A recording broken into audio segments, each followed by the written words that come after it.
آپ صلی اللہ علیہ وسلم نے اسلامی حکومت بھی قائم کی ہے. حکومت فرض عین ہے, اللہ کے پیغمبر صلی اللہ علیہ وسلم کی سنت ہے. اللہ کے پیغمبر صلی اللہ علیہ وسلم, وہ جو اقبال نے کہا ہے کہ اس کلیدی دین دری دنیا کو شاد, اسلام میں دین اور دنیا کی دو ہی نہیں ہے, اسلام میں دونوں ایک ہی چیز ہے.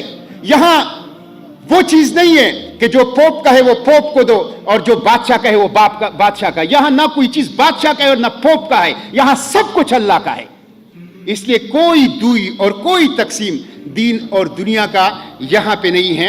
آپ صلی اللہ علیہ وسلم نے اسلامی حکومت قائم کی ہے, اور اسلامی حکومت کے سربراہ ہوتے ہوئے بھی یہ واقعہ سنتے ہوئے میں اپنی بات کو مختصر کروں گا کہ آپ مسجد میں بیٹھ کے نماز پڑھ رہے تھے. حضرت ابو ہریرہ رضی اللہ عنہ تشریف لائے, فرمائے اللہ کے رسول آپ بیٹھ کے نماز پڑھ رہے ہیں, کہ آپ بیمار ہیں؟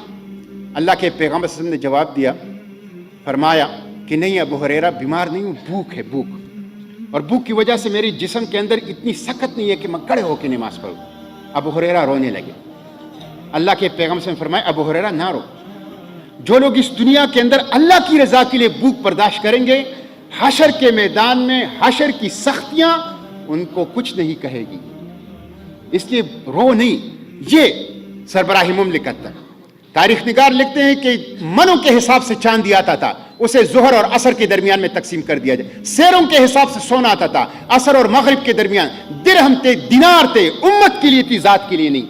آپ نے اختیاری طور پر بطور چوائس امتحان کو, بھوک کو اور غربت کو یہ حاصل کر لیا تھا, اور سہولت اور آرام وہ امت کے اوپر تقسیم کر دیا تھا.